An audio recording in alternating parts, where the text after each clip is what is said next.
अब मैं निवेदन करूंगा हमारी बहन दीपिका पांडे जी से कि वो इसी विषय को लेकर अपने विचार व्यक्त करें।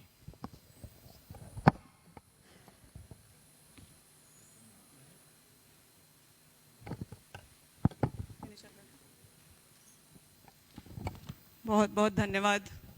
आदरणीय प्रभारी बड़े भाई अविनाश पांडे जी। इस चिंतन शिविर में उपस्थित प्रदेश के अध्यक्ष, इस चिंतन शिविर के भी अध्यक्षता जो कर रहे हैं भाई राजेश ठाकुर जी, विधायक दल के नेता आदरणीय आलमगीर आलम जी, यहाँ पर उपस्थित तमाम सम्मानित विधायक, सांसद, मंत्रीगण और हमारे संगठन के बहुत ही मजबूत सिपाही जो जिलाध्यक्ष और फ्रंटल युवा महिला कांग्रेस का प्रतिनिधित्व करते हैं। एक ऐसे विषय के बारे में बोलने का मौका दिया गया है जो मेरे हृदय के ही बहुत करीब नहीं है, बल्कि सारी पहचान ही हमारी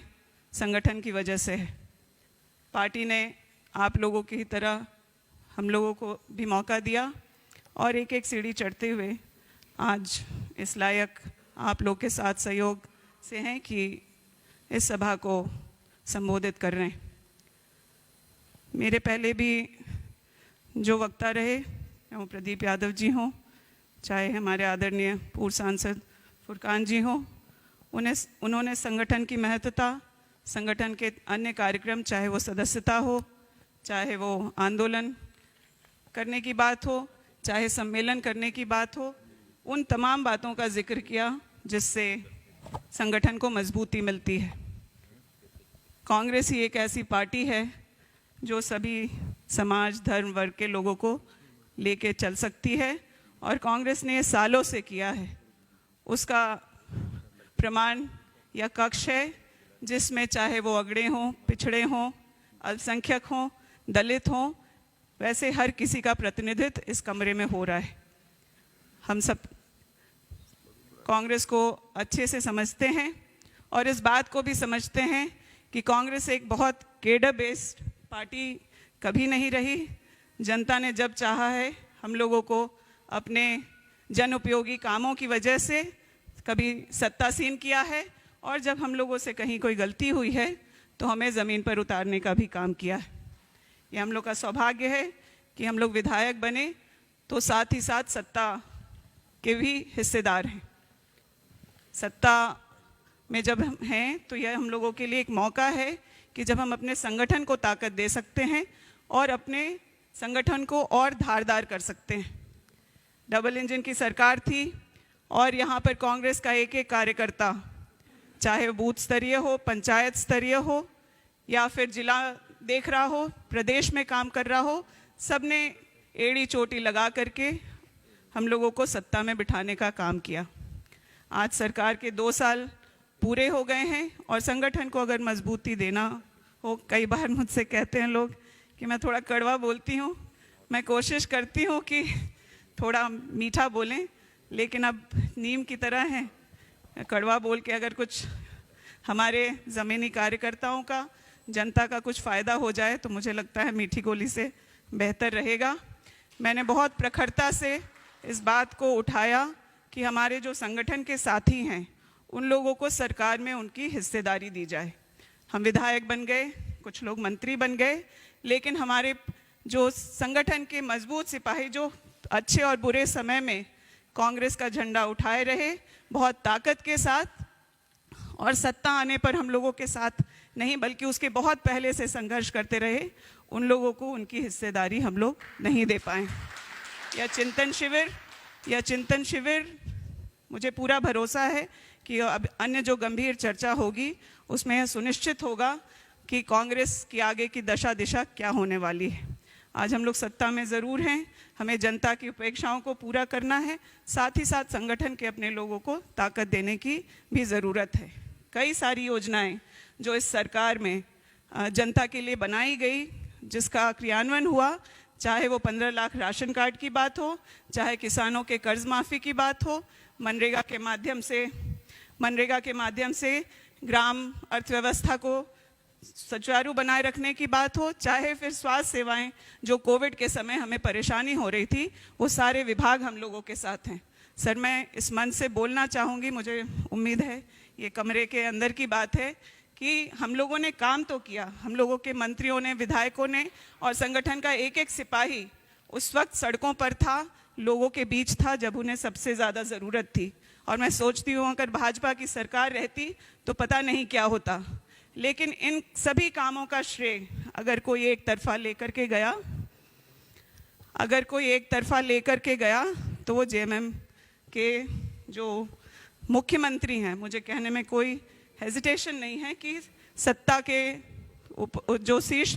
पद पे थे उन तक गया। इसमें हम लोगों की भागीदारी कैसे हो, कांग्रेस की भागीदारी कैसे हो, तब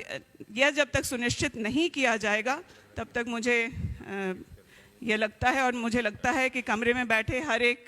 व्यक्ति के मन में ये बात है कि हमारी भागीदारी जिस तरह से दिखनी चाहिए थी सरकार में, वो आज नहीं दिख रही है। यह चर्चा का विषय है। कई कारण रहे उसके पीछे। कोविड की परेशानी भी रही, जिससे बोर्ड, निगम और 20 सूत्री वगैरह के गठन में देरी हुई, और जैसे जैसे स्थिति में सुधार होता गया, संगठन के हित में भी कई सारे फैसले लिए जाने लगे। लेकिन उसमें तेज़ी लाने की ज़रूरत है, क्योंकि 2 साल का कार्यकाल पूरा हो गया है। एक एक दिन जैसे जा रहा है तो हमारे कार्यकर्ताओं का अधिकार जा रहा है। जनता के लिए भी कई वादे हम लोगों ने अपने मैनिफेस्टो में किए थे, जिसमें मुख्य रूप से आज ओबीसी आरक्षण की बात हो रही है। मुझे खुशी है कि इस सरकार के आने के बाद पहली बार अगर इसको सदन में कोई लेकर के आया तो मैंने उसकी चर्चा की, और हमारे मंत्री आदरणीय आलमगीर आलम जी ने उस पर पॉजिटिव रिमार्क देते हुए यह कहा कि हम लोग 27% आरक्षण ओबीसी का झारखंड में लागू करेंगे। परिवहन निगम का गठन पूरे 21 साल बीतने के बाद भी इस राज्य में नहीं हुआ था। वो हम लोगों के सवाल पर वह सुनिश्चित किया गया। वो सरना कोड लागू करने की बात हो या अन्य ऐसे कई विषय जो झारखंड के हित में थी, वो हमारे विधायकों और मंत्रियों के द्वारा सदन में बहुत मुखरता से उठाया गया और उस पर काम भी हुए। लेकिन हमें अब यह सुनिश्चित करना होगा कि हम एक संगठन के तौर पर कैसे हमारा जो व्यक्तित्व है, जो हम लोगों की स्वायत्ता है, वो भी दिखे, और उसके लिए जैसा दिशा निर्देश इस चिंतन शिविर के बाद या जो दिशा निर्देश या रूपरेखा संगठन के द्वारा तय होगा उसको किया जाएगा। मैं इन्हीं शब्दों के साथ आप सभी का धन्यवाद देना चाहती हूँ कि आप लोगों ने हमारे वक्तव्य बहुत बहुत धन्यवाद दीपिका जी। मैं निवेदन करूंगा बंधु तिर्की जी से कि वे इस विषय पे हमारा मार्गदर्शन करें, और उसके बाद में आदरणीय मधु कोड़ा जी तैयार रहें। 10 मिनट का समय होगा और कृपा करके हम आपका भी मार्गदर्शन चाहेंगे।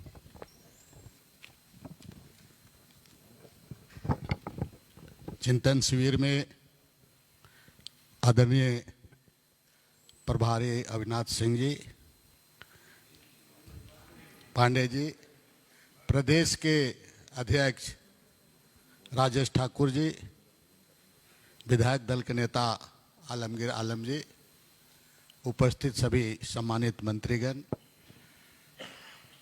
माननीय विधायकगण, पूर्व सांसदगण और सभी सम्मानित विभिन्न जिलों से आए हुए तमाम प्रकोष्ठ के सभी सम्मानित नेतागण, कुछ चीज़ें विशेषकर झारखंड प्रदेश में, ऐसे भी ये प्रदेश अलग हुआ तो आदिवासियों को ही केंद्र बिंदु मान के इस प्रदेश को अलग किया गया है। इसलिए आदिवासी विषयों पर बिल्कुल गंभीरता से, गहनता से चर्चा के साथ साथ उनकी समस्याओं को हर कार्यकर्ताओं को, हर पार्टी के नेताओं को भी उस पर समझने बूझने की ज़रूरत है। ऐसा इसलिए कि हम उनके मुद्दे हुए, चाहे उनके समस्याएं हैं, उनको हम नहीं समझने के कारण, नहीं जानने के कारण, या जानने के बाद भी हम उसको उचित प्लेटफॉर्म में नहीं रखने के कारण उन लोगों को जो उनकी सही तरीके से उसको न्याय, सही तरीके से उसका हक नहीं मिलता। मैं उस पर कहना चाहूँगा विशेषकर कि विस्थापन आज एक बहुत बड़ी समस्या है। और अगर आप कहें उद्योग और खनन से लेकर डैम से जलाशय से लेकर अन्य योजना में लेकर तकरीबन 16 लाख एकड़ जमीन आपका इससे ले गई है और इस पर आपका तकरीबन 25 लाख लोग आपका विस्थापित हुए। और ये लंबे समय में अभी भी कुछ देर पहले जो हम लोगों का सुबह वाला सेशन में आपके सरन साहब विस्थापित के बारे में पूरा बताने का काम किया है। मेरा आग्रह होगा विशेषकर हमारा पार्टी से, चूँकि ये विस्थापित